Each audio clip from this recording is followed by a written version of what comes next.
हुजूर जी की और बाबा जी की प्यारी साथ संगत जी, आप सभी को प्यार भरी राधा स्वामी जी संगत जी। वीडियो को शुरू करने से पहले एक विनती है, हमारे चैनल को जरूर सब्सक्राइब कर लीजिए और वीडियो को लाइक करना मत भूलिए। कमेंट और मैं राधा स्वामी जी जरूर लिख दीजिए और अपने शहर का नाम जरूर लिखें।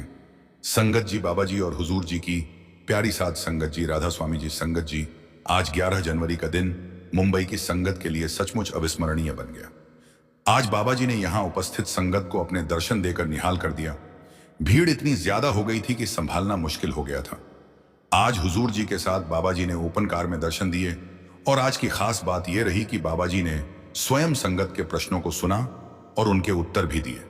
कल यानी 10 जनवरी को हुजूर जी ने संगत के सवालों का समाधान किया था और आज बाबा जी ने अपनी कृपा की वर्षा करते हुए संगत को भाव विभोर कर दिया। आज के इस पावन अवसर पर हम आपके साथ 11 जनवरी के सवाल जवाब के वे अनमोल क्षण साझा करने जा रहे हैं जो हर संगत के हृदय को छू लेने वाले हैं।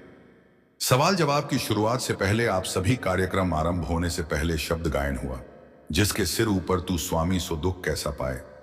इस शब्द ने पूरे वातावरण को भक्ति और शांति से भर दिया। इसके बाद प्रश्न उत्तर का सिलसिला शुरू हुआ। आज एक ऐसा प्रसंग भी सामने आया जिसने सभी को भीतर तक सोचने पर मजबूर कर दिया। एक बहन ने अत्यंत भावुक होकर कुछ कठोर स्वर में बाबा जी से प्रश्न किया। उस प्रश्न की गहराई और तीव्रता ऐसी थी कि बाबा जी भी कुछ क्षणों के लिए मौन हो गए। सबसे पहले एक भाई ने बाबा जी से पूछा, बाबा जी, मैं जीवन में बहुत कुछ हासिल करना चाहता हूं, क्या ऐसा संभव है? क्या मैं वह चीज भी हासिल कर सकता हूं जो मेरी किस्मत में नहीं है? बाबा जी ने बड़े संतुलित और स्पष्ट शब्दों में उत्तर दिया, बेटा, जिसे हम भाग्य या किस्मत कहते हैं, भाई हमारे कर्मों पर टिकी होती है। कर्म करने से ही किस्मत बनती है। अगर इंसान अपने कर्मों को बदलना ही नहीं चाहता तो उसकी किस्मत भी नहीं बदल सकती। कर्म ही किस्मत की नींव रखते हैं। फिर बाबा जी ने आगे समझाया, किस्मत का काम बस इतना है कि वह हमें एक खास मुकाम तक पहुंचा देती है। उस मुकाम पर पहुंचने के बाद आगे क्या करना है, यह पूरी तरह हमारे ऊपर निर्भर करता है।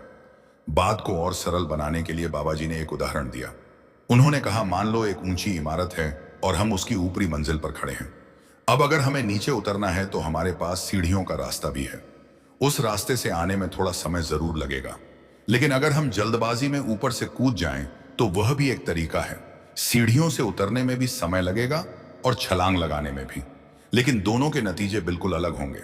इंसान जो कदम उठाता है उसे उसके परिणाम भी झेलने पड़ते हैं। इसके बाद बाबा जी ने बहुत अहम बात कही। उन्होंने कहा, बेटा, किस्मत को तो हम बदल नहीं सकते, लेकिन एक चीज हमारे हाथ में जरूर है और वो है हमारी सोच। सोच बदली जा सकती है। फिर बाबा जी ने एक और उदाहरण दिया। उन्होंने कहा, एक जगह पर आधा भरा हुआ गिलास रखा था। एक आदमी बोला, गिलास आधा भरा है। दूसरा बोला, गिलास आधा खाली है। गिलास वही था, फर्क सिर्फ नजरिए का था। किसी को वो गिलास आधा खाली दिखाई दिया और किसी को वही गिलास आधा भरा हुआ दिखाई दिया। बाबा जी ने समझाया, अगर हम खालीपन पर ही ध्यान देंगे तो घबरा जाएंगे और कहेंगे कि सब खत्म हो गया, लेकिन अगर हौसला रखकर देखें तो यही कह सकते हैं कि अभी आधा गिलास भरा हुआ है। नजरिए में ही नेगेटिविटी भी होती है और पॉजिटिविटी भी। अब यह हम पर है कि हम जीवन को किस दृष्टि से देखते हैं, डर के साथ या भरोसे के साथ। फिर एक बहन बहुत ज्यादा रोते हुए बाबा जी को कहने लगी कि बाबा जी, आज बहुत ही खास दिन है कि मुझे आपके दर्शन हो गए। बाबा जी ने बड़े प्यार से उत्तर दिया, बेटा, असली खास दिन तो तब बनेगा जब तुम्हारा ध्यान भीतर की ओर जाएगा। बाहर की जो हलचल है, बाहर की जो गतिविधियां हैं, वे तो चलती ही रहेंगी। असली परिवर्तन तो अंदर के ध्यान से आता है। फिर वही बहन बोली, बाबा जी, मेरे भाई से अक्सर मेरा झगड़ा हो जाता है। इस पर बाबा जी ने मुस्कुराते हुए कहा, बेटी, लड़के होते ही थोड़े शरारती हैं, कभी कभी उन्हें जरा सख्ती भी दिखा देनी चाहिए। अगर वह लड़े तो तुम एक आध थप्पड़ लगा दिया करो। यह सुनकर सारी संगत हंसने लगी थी। फिर बाबा जी ने आगे कहा, बेटा, अगर हम कुछ कहते हैं या डांटते भी हैं तो वह बुराई के लिए नहीं, भलाई के लिए होता है। इसके बाद एक भाई ने पूछा, बाबा जी, कर्म कैसे बनते हैं? क्या कर्म पहले से बने हुए होते हैं या हम यहां आकर कर्म रचते हैं? जैसा कि अक्सर कहा जाता है कि यह दुनिया एक नाटक है और नाटक में कौन कब क्या करेगा, यह सब कुछ पहले से तय होता है। बाबा जी ने स्पष्ट शब्दों में कहा, बेटा, कर्म तो करने से ही बनते हैं। पहले हम कोई कार्य करते हैं यानी एक्शन लेते हैं, उस एक्शन का रिएक्शन होता है और फिर उस रिएक्शन का परिणाम सामने आता है। इसलिए सबसे जरूरी है कि हम अपनी करनी पर ध्यान दें, क्योंकि वही आगे चलकर हमारा फल तय करती है। फिर उस भाई ने अगला सवाल किया, बाबा जी जब हम जीवन में कोई चीज हासिल करते हैं तो उसमें ज्यादा भूमिका किसकी होती है, किस्मत की या मेहनत की? बाबा जी ने बहुत सुंदर उत्तर दिया, बेटा जो हमें मिलता है वह किस्मत से मिलता है, लेकिन जो हमें मिला है उसकी कदर करना और उसे संभाल कर रखना यह मेहनत से होता है। अगर इंसान मेहनत करना छोड़ दे तो फिर धीरे धीरे सब कुछ हाथ से निकल जाता है। इसके बाद बाबा जी ने और भी गहराई से समझाया, बेटा इंसान जैसे कर्म करता है वैसा ही उसे भोगना भी पड़ता है। कर्म किए बिना फल नहीं मिलता। किस्मत हमें सिर्फ परिस्थितियां और माहौल बनाकर देती है, लेकिन उन हालातों को हम कैसे लेते हैं, कैसे स्वीकार करते हैं, यह पूरी तरह हमारे ऊपर निर्भर करता है। फिर एक भाई ने कहा, बाबा जी हमारे जीवन में गुरु की असली अहमियत क्या होती है और सेवा की क्या अहमियत होती है? बाबा जी ने बड़े प्यार और सरलता से उत्तर दिया, बेटा गुरु वही होता है जो हमें सही दिशा दिखाए, जो हमें भटकने ना दे और अज्ञान के अंधकार से निकालकर ज्ञान के उजाले की ओर ले जाए। गुरु संस्कृत का शब्द है। घु का अर्थ है अंधकार और रूह का अर्थ है प्रकाश। यानी गुरु वो शक्ति है जो हमारे भीतर के अंधेरे को हटाकर हमें रोशनी से जोड़ देता है। और सेवा हम अपने लिए करते हैं, अपने मन को झुकाने के लिए करते हैं। सेवा से हमारा मन झुकना सीखता है, लेकिन असल सेवा भजन सिमरन की है। इसके बाद उसी भाई ने एक और गहरा सवाल किया। उसने कहा, बाबा जी जिंदगी में कई बार ऐसे हालात आ जाते हैं जब सब कुछ उलझ सा जाता है। कभी कोई व्यक्ति कड़वी बात कह देता है, कभी कोई व्यवहार दिल को चोट पहुंचा देता है। ऐसे समय में हमें किस तरह का रवैया अपनाना चाहिए? इस पर बाबा जी ने बहुत ही गूढ़ बात को बेहद आसान शब्दों में समझाया। उन्होंने कहा, बेटा ऐसे समय में हमारे सामने बस दो ही रास्ते होते हैं। या तो हम उस परेशानी में खुद को फंसा लें या फिर उसका समाधान बनने की कोशिश करें। अगर हम समस्या का हिस्सा बन गए तो उसका बोझ भी हमें ही ढूंढना पड़ेगा, और अगर हम उसे सुलझाने का साहस नहीं करेंगे तो उसकी पीड़ा भी आखिरकार हमारे हिस्से ही आएगी। बाबा जी ने आगे समझाया, इसलिए सबसे जरूरी बात यह है कि हम खुद को भीतर से इतना मजबूत और सक्षम बनाएं कि जिंदगी में आने वाली चुनौतियों का सामना कर सकें। जब इंसान खुद को सशक्त बना लेता है तो वही परेशानी उसके लिए सीख बन जाती है और वही दुख आगे चलकर उसकी समझ की ताकत बन जाता है। फिर एक भाई बोला, बाबा जी हमारे हुजूर जी तो हमारी टीम के लीडर हैं। फिर उसने पढ़ाई से जुड़ी कुछ बातें रखी और कहा कि बाबा जी हमारी पढ़ाई में भी दया बनी रहे। यह सुनकर बाबा जी हंसते हुए बोले, बेटा मैं तो खुद बड़ी मुश्किल से पास हुआ था। फिर प्यार से कहा, यह पढ़ाई लिखाई वाला पूरा विभाग तो हुजूर जी का है। इसके बाद बाबा जी ने मजाकिया लहजे में कहा, अगर तू ज्यादा शैतानी करता है तो आकर बता देना, मैं उसे ठीक कर दूंगा। जैसे ही बाबा जी ने कहा, मैं ठीक कर दूंगा, पूरा पंडाल ठहाकों से गूंज उठा और संगत जोर जोर से हंसने लगी। फिर एक बहन बोली, बाबा जी मेरा बच्चा बहुत ज्यादा शरारत करता है। साथ ही उसने यह भी कहा, बाबा जी आपने तो हम पर बहुत दया मेहर कर रखी है। बाबा जी ने बड़े सहज भाव से उत्तर दिया, बेटा अगर इस उम्र में शरारत नहीं करेगा तो आगे चलकर करेगा। अगर अभी थोड़ी बहुत शरारत कर लेगा तो आगे जाकर समझदार बनेगा और जिम्मेदारी उठाना सीख जाएगा। फिर बाबा जी ने मुस्कुराकर कहा, इतनी शरारतें तो माँ बाप अपने आप संभाल ही लेते हैं। इसके बाद वही बहन बोली, बाबा जी हम बहुत ज्यादा ओवर थिंकिंग करते हैं। ज्यादा सोचने से मन में नकारात्मकता भरने लगती है। ऐसे में हमें क्या करना चाहिए? इस पर बाबा जी ने समझाया, बेटा यह इस बात पर निर्भर करता है कि हमारा ध्यान कहाँ लगा हुआ है। जिंदगी में क्या होगा यह कोई नहीं जानता, लेकिन अगर हम हर वक्त यही सोचते रहेंगे कि बुरा होगा तो फिर वही बुरा सामने आएगा। फिर बाबा जी ने कहा, हम ये क्यों नहीं सोचते कि हम मेहनत कर रहे हैं, आगे सब कुछ अच्छा होगा। जिसने मालिक ने पहले भी संभाला है, क्या वह आगे नहीं संभालेगा? बाबा जी ने आगे स्पष्ट किया, बेटा हमारे ज्यादा सोचने से कुछ बदलने वाला नहीं है। जो भी होगा वो मालिक की मर्जी से ही होगा। इसके बाद एक और बात रखते हुए बहन ने कहा, आबेद पारी वो है बाबा जी मेरी मां सबका भला करती है, फिर भी लोग उन्हें कुछ ना कुछ बोलते रहते हैं। इस पर बाबा जी ने बड़ी सटीक बात कही, बेटा हमें अपना सही करना है। अगर हम दूसरों की प्रतिक्रियाओं पर ध्यान देने लगेंगे तो उन्हीं रिश्तों और बातों में बहते चले जाएंगे। अंत में बाबा जी ने समझाया, इसलिए जरूरी है कि हम अपने भीतर सकारात्मकता बनाए रखें और लोग क्या कहते हैं उस पर ध्यान ना दें। फिर किसी ने प्रश्न किया, बाबा जी जो लोग सत्संग में आते हैं या संत मार्ग पर चलते हैं और वे पूजा पाठ भी करते हैं तो क्या यह सही है? बाबा जी ने बड़े सहज भाव से उत्तर दिया, बेटा कोई भी इंसान पहली कक्षा से सीधे 10वीं कक्षा में नहीं पहुंच सकता। हर किसी की आस्था और समझ का अपना स्तर होता है। कम से कम जो इंसान भक्ति और पूजा पाठ कर रहा है वह दुनिया के गलत रास्तों से तो बचा हुआ है। असली उद्देश्य क्या है? उद्देश्य यह है कि हम मालिक को याद करें ताकि हम दुनियावी भटकाव से बचे रहें। भक्ति करने के सबके अपने अपने तरीके हैं। हमें किसी पर उंगली नहीं उठानी चाहिए। जैसे जैसे इंसान सीखता है वैसे वैसे वह खुद आगे बढ़ता जाता है। किसी की परख करना या किसी को छोटा समझना हमारा काम नहीं है। फिर एक भाई ने पूछा, बाबा जी आज की नई पीढ़ी में डिप्रेशन और तनाव बहुत ज्यादा क्यों हो गया है? पुराने समय के लोग इतनी टेंशन नहीं लेते थे। आजकल तो युवा जल्दी हार मान लेते हैं, यहां तक कि खुद का जीवन खत्म करने जैसा कदम भी उठा लेते हैं। ऐसा क्यों हो रहा है? बाबा जी ने गंभीरता से समझाया, बेटा ये कमजोरी नहीं है, असल में ये हमारी जल्दबाजी का नतीजा है। हम चाहते हैं कि जल्दी बड़े हो जाए, जल्दी शादी हो जाए, जल्दी पैसा आ जाए, हर चीज हमें तुरंत चाहिए। इसी जल्दी जल्दी के चक्कर में हम अपनी जिंदगी ही बिगाड़ लेते हैं। हमें थोड़ा रुकना सीखना होगा, खुद को स्पेस देना होगा।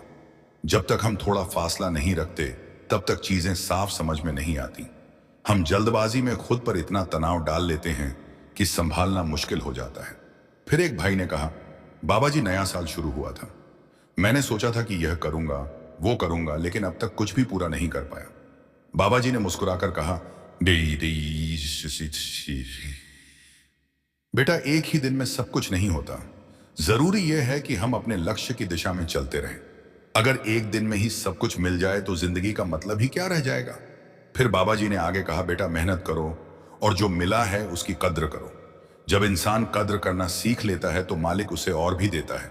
इसके बाद एक बहन ने कहा, बाबा जी सब कुछ देने और समझाने के लिए आपका बहुत बहुत धन्यवाद। फिर आगे वह बहन कहने लगी कि बाबा जी जब मैं पढ़ने बैठती हूँ तो बहुत घबरा जाती हूँ, समझ नहीं आता कि कहाँ से शुरू करूँ। बाबा जी ने बड़े प्यार से समझाया, बेटा जब भी हम कोई नया काम शुरू करते हैं जो हमारे लिए अनजान होता है वहां घबराहट आना स्वाभाविक है, लेकिन आगे कैसे बढ़ेंगे? जैसे जैसे हम काम करते जाते हैं उतार चढ़ाव आते हैं और उन्हीं से हमारा अनुभव बढ़ता है। बेटा गलतियां होंगी लेकिन उन्हीं गलतियों से इंसान सीखता है। जब अनुभव बढ़ता है तो आगे बढ़ना आसान हो जाता है। इसलिए घबराना नहीं है, बस करते रहना है, चलते रहना है। फिर अगला सवाल एक बहन ने इस लहजे में किया जैसे वह गरज कर बोल रही हो सकता है उसका बोलने का स्टाइल ही ऐसा हो, लेकिन वह काफी गरज कर बाबा जी से सवाल कर रही थी। इस बहन ने कहा, बाबा जी हमारे तो मजे हो गए, हमें तो दो दो गुरु मिल गए। बाबा जी ने भी हल्के मजाक के अंदाज में जवाब दिया, लोगों से एक गुरु ही संभाला नहीं जाता और तुम्हें दो दो मिल गए। बहन हंसते हुए बोली, बाबा जी हमारा तो जैकपॉट लग गया। इस पर बाबा जी ने गहरी बात कह दी, अगर दो गुरु मिल गए हैं तो जिम्मेदारी भी उतनी ही ज्यादा हो जाती है। तभी वह बहन थोड़े जोश में पूरे भरोसे और गर्व के साथ आगे बोली। उसकी आवाज में ना डर था ना झिझक। उसने कहा, बाबा जी मैं आपकी बेटी हूं, शुक्राना करना भी तो आपने ही सिखाया है। वह ऐसे बोल रही थी जैसे भीतर से पहले ही मालिक से जुड़ी हुई हो, जैसे उसे यह मौका किसी बहाने से मिल गया हो अपने मन की बात खुलकर कहने का। बाबा जी ने मुस्कुराकर कहा, यह कहने की बातें हैं। देखो एक गुरु हो तो वह भी इम्तिहान लेता है और उसका इम्तिहान पास करना पड़ता है। अब दो हो गए हैं तो दोनों के इम्तिहान देने पड़ेंगे। बहन ने तुरंत पूरे विश्वास से कहा, बाबा जी पास भी तो आपने ही करवाना है। उसने बिल्कुल सीधे और निडर होकर कहा, बाबा जी आपकी ताकत से ही तो पास होंगे। यह सुनकर बाबा जी एकद पल के लिए चुप हो गए, फिर मुस्कुराकर बोले, तो फिर मेरी ताकत अब इम्तिहान पास करवाने में ही लगेगी। यह सुनते ही संगत बहुत हंसी थी। फिर बहन ने उसी निडरता के साथ कहा, बाबा जी जो कुछ भी करवाना है आपने ही करवाना है, मैं पूरे भरोसे के साथ बोल रही हूं। तब बाबा जी ने बहुत गहरी बात कह दी। फिर बाबा जी ने बहुत गहराई से कहा, तुम जानते हो कि हमारे भीतर वास्तव में क्या बसता है? अंदर केवल एक ही मालिक है और हमारी पूरी कोशिश उसी एक मालिक को प्रसन्न करने की होनी चाहिए। इसके बाद बाबा जी ने बात को और विस्तार से समझाया। उन्होंने कहा, कभी भी छोटी सी उम्मीद को तुच्छ मत समझना। अगर इंसान आशा की उस हल्की सी आवाज को पहचान ले तो निराशा अपने आप रास्ता छोड़ देती है। आशा समझ में आ जाए तो अंधेरा टिक नहीं पाता। तभी एक बहन ने पूरे विश्वास और भाव से कहा, बाबा जी मुझे आप पर पूरा भरोसा है। इस पर बाबा जी ने बहुत एक लड़के ने कहा, स्पष्ट किया कि बाबा जी मेरे पिताजी का कुछ समय पहले निधन हो गया।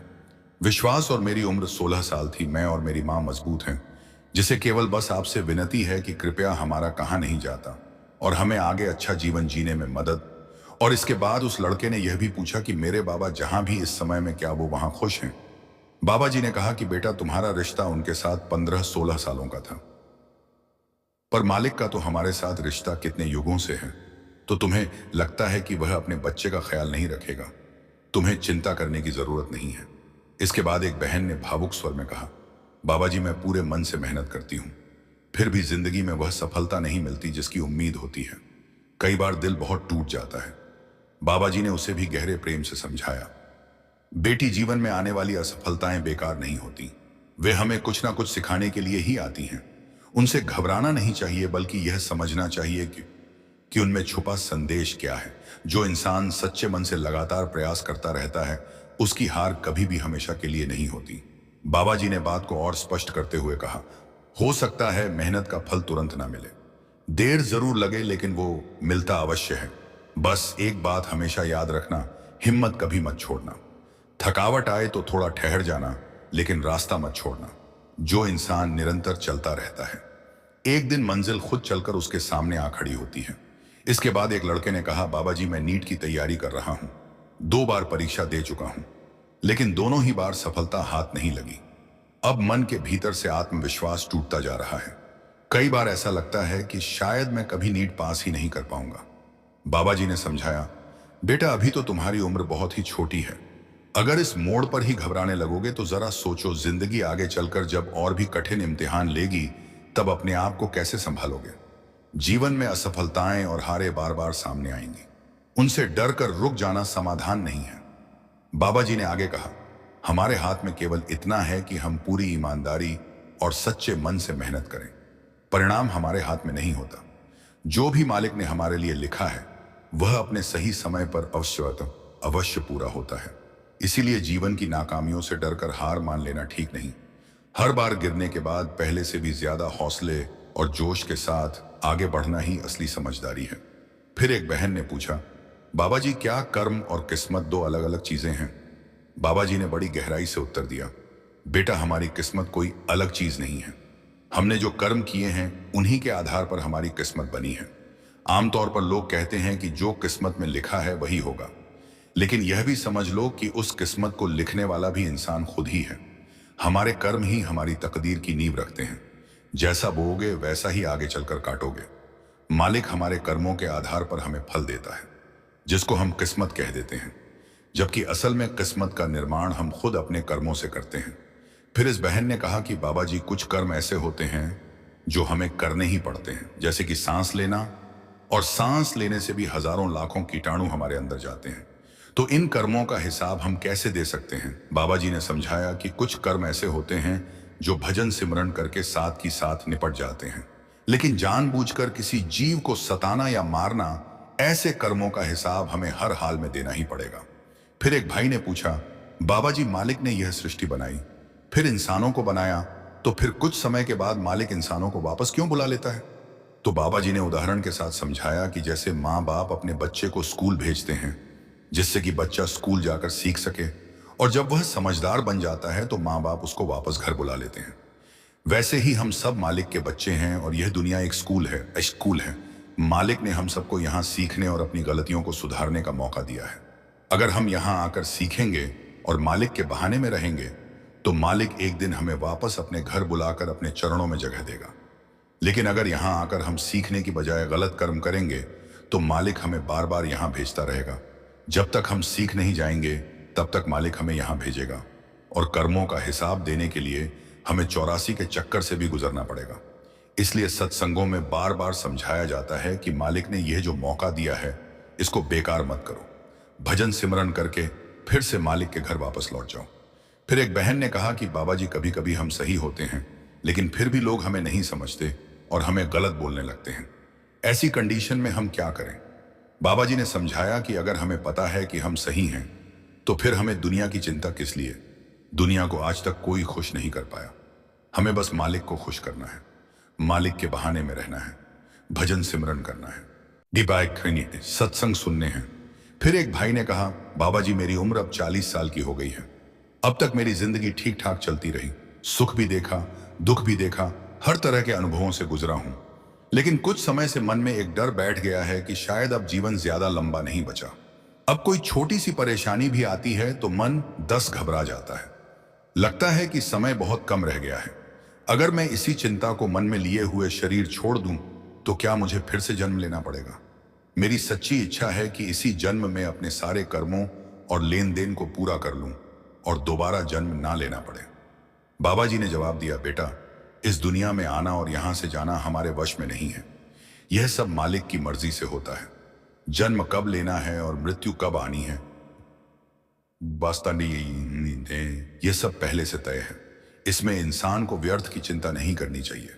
तुम्हारा काम सिर्फ इतना है कि मन को भजन और सिमरन में लगाए रखो। बाकी जो होना है वह मालिक खुद संभाल लेता है। संगत जी, यह थे मुंबई में हुए सवाल जवाब जो आज सुबह संगत और बाबा जी के बीच हुए थे। अब हम आपके साथ एक ऐसी घटना साझा करने जा रहे हैं जो पूरी तरह सत्य है और एक सत्संगी के जीवन से जुड़ी हुई है। वह व्यक्ति पेशे से एक बड़े और अत्यंत सफल व्यापारी थे। धन संपत्ति की उनके जीवन में कोई कमी नहीं थी। आलीशान घर, महंगी गाड़ियां और सुख सुविधाओं से भरा जीवन। परिवार में उनके 2 छोटे बच्चे थे, 8 वर्ष की एक बेटी और 5 वर्ष का एक बेटा। लेकिन इस सबके बीच जीवन की सबसे बड़ी खाली जगह यह थी कि करीब 2 साल पहले उनकी पत्नी का देहांत हो चुका था। उस दिन के बाद से वे अकेले ही अपने दोनों बच्चों की जिम्मेदारी निभा रहे थे। उनका रोजमर्रा का जीवन बहुत व्यवस्थित और अनुशासित था। हर सुबह वे ऑफिस जाते समय खुद बच्चों को स्कूल छोड़ते थे। दोपहर में ड्राइवर बच्चों को स्कूल से लेकर घर पहुंचा देता था। घर के कामकाज और बच्चों की देखभाल के लिए एक आया रखी गई थी जो दोपहर में आती और शाम लगभग 6 बजे तक रात का भोजन बनाकर चली जाती थी। सेवा के प्रति उनका लगाव बेहद गहरा था। सेवा करना उन्हें सच्चे मन से अच्छा लगता था। अपने शहर के सत्संग घर में वे अक्सर सेवा के लिए पहुंच जाते थे। भले ही उनका मन भजन सिमरन में अधिक देर तक स्थिर ना रह पाता हो, लेकिन जब सेवा की बात आती तो वे हमेशा आगे दिखाई देते थे। यह घटना पिछले साल की है जब बरसात का मौसम चल रहा था। उन दिनों उनके शहर के सत्संग घर में निर्माण कार्य जारी था। वो दिन रविवार का था, इसलिए उनके पास पूरे दिन का समय था और कोई अन्य काम नहीं था। सुबह उन्होंने बच्चों को नाश्ता कराया और फिर सत्संग घर जाने की तैयारी करने लगे। तभी उनकी नजर अपने 5 साल के बेटे पर पड़ी। बच्चे को हल्का सा बुखार था।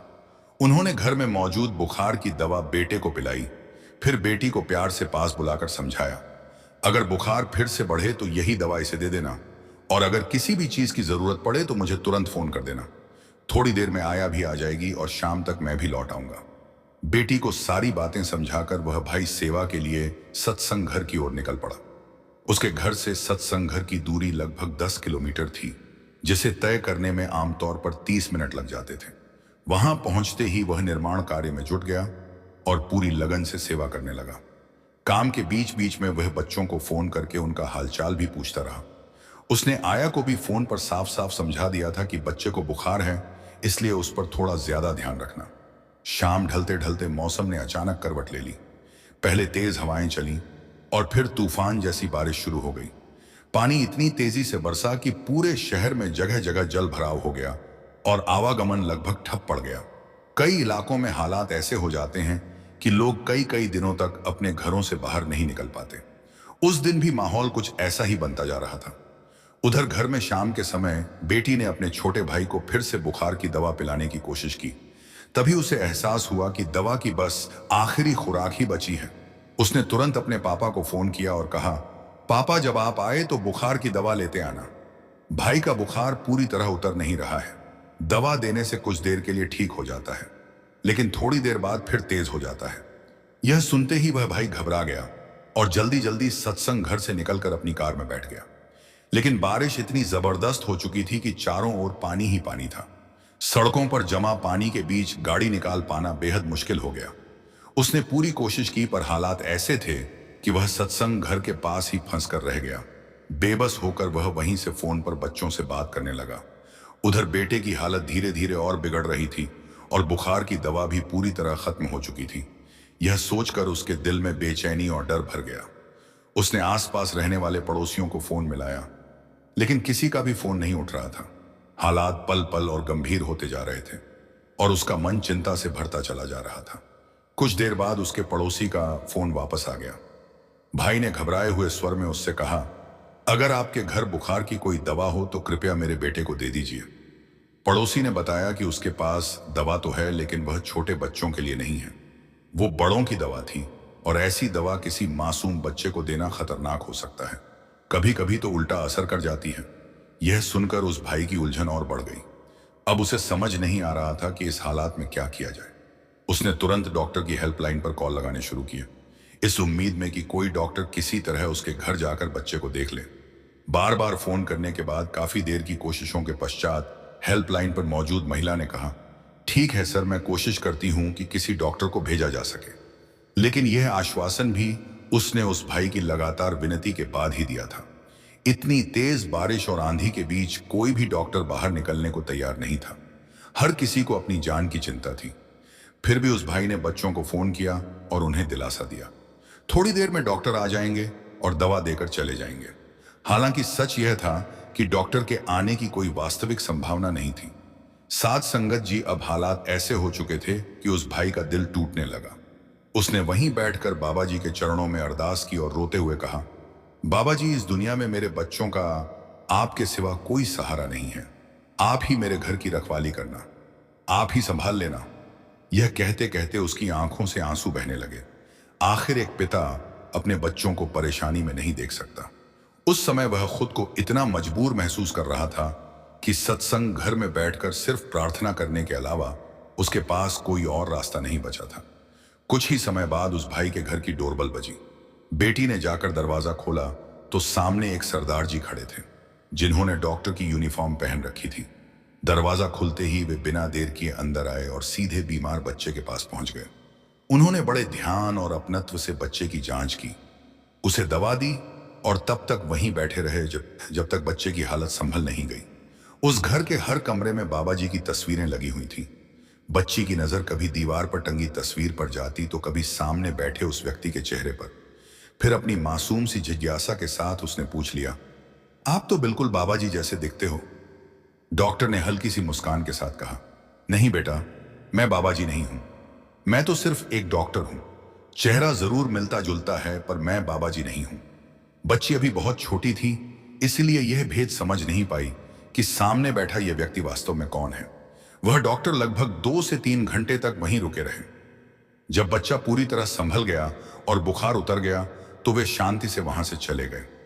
उधर उसी रात वह सत्संगी भाई सत्संग घर में ही रुकने को मजबूर हो गया। तेज बारिश और हालात ऐसे थे कि बाहर निकलना संभव नहीं था। पूरी रात वह फोन पर बच्चों से बात करता रहा। बच्चों ने उसे बताया कि एक डॉक्टर आए थे, दवा देकर गए हैं और अब छोटा भाई बिल्कुल ठीक है। अगले दिन जब मौसम कुछ सुधरा तब वो भाई घर पहुंच सका। घर में कदम रखते ही उसने दोनों बच्चों को कसकर अपने सीने से लगा लिया। उसी समय बेटी ने मासूमियत से कहा, पापा, कल जो डॉक्टर आए थे ना, उनकी शक्ल बिल्कुल बाबा जी जैसी थी। यह सुनते ही वो भाई सन्न रह गया। मन के भीतर एक अजीब सी हलचल उठने लगी। सच्चाई जानने के लिए उसने तुरंत डॉक्टर हेल्पलाइन पर फिर से फोन किया। उधर से जवाब मिला, सर, कल मौसम बहुत खराब होने की वजह से हम आपके घर किसी भी डॉक्टर को नहीं भेज पाए थे। अगर अभी जरूरत हो तो हम आधे घंटे में डॉक्टर भेज सकते हैं। यह सुनते ही उस भाई की आंखें भर आईं। भारी होते गले से उसने कहा, आपका बहुत बहुत धन्यवाद। अब डॉक्टर की कोई जरूरत नहीं है। मेरा बच्चा पूरी तरह ठीक है। उस पल उसे यह गहराई से महसूस हो गया कि जब इंसान बिल्कुल लाचार और असहाय हो जाता है, तब मालिक खुद किसी न किसी रूप में अपने बच्चों की रक्षा करने आ ही जाते हैं। संगत जी, यह कोई कल्पना या साधारण साखी नहीं है, बल्कि एक सत्संगी की खुद की सच्ची आपबीती है, जिसे उसने स्वयं संगत के सामने साझा किया था। आज तक यह पता नहीं चल सका कि वो डॉक्टर साहब वास्तव में कौन थे, लेकिन बच्चों की बात माने तो उनकी शक्ल बिल्कुल बाबा जी जैसी थी। संगत जी, जब हम ऐसी घटनाएं सुनते हैं तो सच में दिल भर आता है और आंखें नम हो जाती हैं। यह एहसास और गहरा हो जाता है कि सद्गुरु अपनी संगत की सहायता के लिए कहीं भी किसी भी रूप में पहुंच सकते हैं। एक छोटी सी साखी और सुनते जाइए। आगे बढ़ने से पहले संगत जी से एक ही विनती है कि एक बार आपके अपने YouTube चैनल सद्गुरु सेवा सिमरन के कमेंट बॉक्स में प्रेम से राधा स्वामी जरूर लिख दीजिए। संगत जी, अक्सर ऐसा होता है कि जब हमारे जीवन में कुछ बुरा घटता है तो हम उसी क्षण अपने कुल मालिक पर उंगली उठा देते हैं। मन में शिकायत आ जाती है, हे कुल मालिक, तूने मेरे साथ यह क्या कर दिया? यह तो बिल्कुल ठीक नहीं हुआ। शायद तेरे भीतर दया नाम की कोई चीज है ही नहीं। लेकिन समय बीतने के बाद जब समझ का प्रकाश भीतर उतरता है और हमें एहसास होता है कि उस कड़वे अनुभव के पीछे भी हमारी ही भलाई छुपी थी, तब उसी कुल मालिक पर हमारा भरोसा पहले से कहीं ज्यादा गहरा हो जाता है। इस घटना को सुनिए जो ईश्वर और सदगुरु पर अटूट विश्वास से जुड़ी हुई है। एक सत्संगी भाई था जिसे अपने कुल मालिक और अपने सदगुरु पर पूरा भरोसा था। ऐसा भरोसा जिसमें कोई संदेह नहीं था। एक दिन वो अपने काम के सिलसिले में समुद्री जहाज से दूसरे देश की यात्रा पर निकला। यात्रा के दौरान अचानक समुद्र में भयानक तूफान आ गया। लहरें उग्र हो उठी और देखते ही देखते पूरा जहाज तबाह हो गया। उस अफरा तफरी के बीच वो सत्संगी भाई अपने सदगुरु को याद करने लगा, मदद के लिए पुकारने लगा। तभी उसका सिर जहाज के टूटे हुए एक टुकड़े से टकराया और वह बेहोश हो गया। जब उसकी आंखें खुली तो उसने खुद को समुद्र के किनारे पाया। चारों ओर सन्नाटा था। वह एक सुनसान टापू पर पहुंच चुका था। उसने गहरी सांस ली और मन ही मन कुल मालिक का धन्यवाद किया। सदगुरु ने उसकी जान बचा ली थी। उसने मन से पुकारा, हे सदगुरु, आपने मेरी जान तो बचा ली, अब इस टापू से बाहर निकलने का कोई रास्ता भी दिखा दीजिए। उसने वहां से निकलने के लिए बहुत प्रयास किए, लेकिन कहीं से कोई मदद नहीं मिली। आखिरकार उसने मन ही मन मान लिया कि शायद अब उसे यहीं जीवन बिताना पड़ेगा। उसने घास, फूस और लकड़ियां इकट्ठा की और अपने रहने के लिए एक छोटी सी झोपड़ी बना ली। एक दिन वह भोजन की तलाश में टापू के भीतर गया। जब लौट कर आया तो उसकी आंखों के सामने का दृश्य देखकर उसके पैरों तले जमीन खिसक गई। उसकी बनाई हुई झोपड़ी आग में जल रही थी। वो टूट सा गया। मन में निराशा भर गई। जिस कुल मालिक और सदगुरु पर उसका अटूट विश्वास था, उसी को वह मन ही मन कोसने लगा। आपने मेरी कोई मदद नहीं की, उल्टा जो थोड़ी सी छत मिली थी वह भी मुझसे छीन ली। थका हारा वो वहीं पास के एक पेड़ के नीचे बैठ गया और रोते रोते उसे नींद आ गई। कुछ समय बाद एक तेज आवाज से उसकी नींद खुली। उसने आंखें खोली तो देखा कि एक जहाज उस टापू के पास आकर रुका है। वो तुरंत दौड़ता हुआ किनारे पहुंचा। जहाज के कप्तान ने उसे अंदर बैठा लिया। जब जहाज आगे बढ़ा तो उस सत्संगी ने कप्तान से पूछा, आपको कैसे पता चला कि मैं यहां इस टापू पर फंसा हुआ हूं? कप्तान ने जवाब दिया, हमें रेस्क्यू के लिए फायर सिग्नल मिला था। वो सत्संगी चौंक गया और बोला, लेकिन मैंने तो कोई फायर सिग्नल नहीं भेजा। कप्तान ने कहा, हमने इसी टापू से उठती आग देखी थी, उसी संकेत के आधार पर हम यहां पहुंचे हैं। यह सुनते ही उस सत्संगी को अपनी जलती हुई झोपड़ी याद आ गई। उसी क्षण उसकी आंखें खुल गईं। उसे समझ आ गया कि उसकी झोपड़ी का जलना कोई दुर्घटना नहीं थी, वही आग उसके बचाव का संकेत बन गई थी। सदगुरु ने उसकी पुकार सुनकर उसी आग को माध्यम बना दिया ताकि उसे इस टापू से सुरक्षित बाहर निकाला जा सके। तभी उसे एहसास हुआ कि जिन पलों में हम सबसे ज्यादा दुखी होते हैं, उन्हीं पलों में कुल मालिक हमारी सबसे बड़ी रक्षा की व्यवस्था कर रहा होता है। बस हमारी आंखें उस समय देख नहीं पाती। संगत जी, राधा स्वामी जी।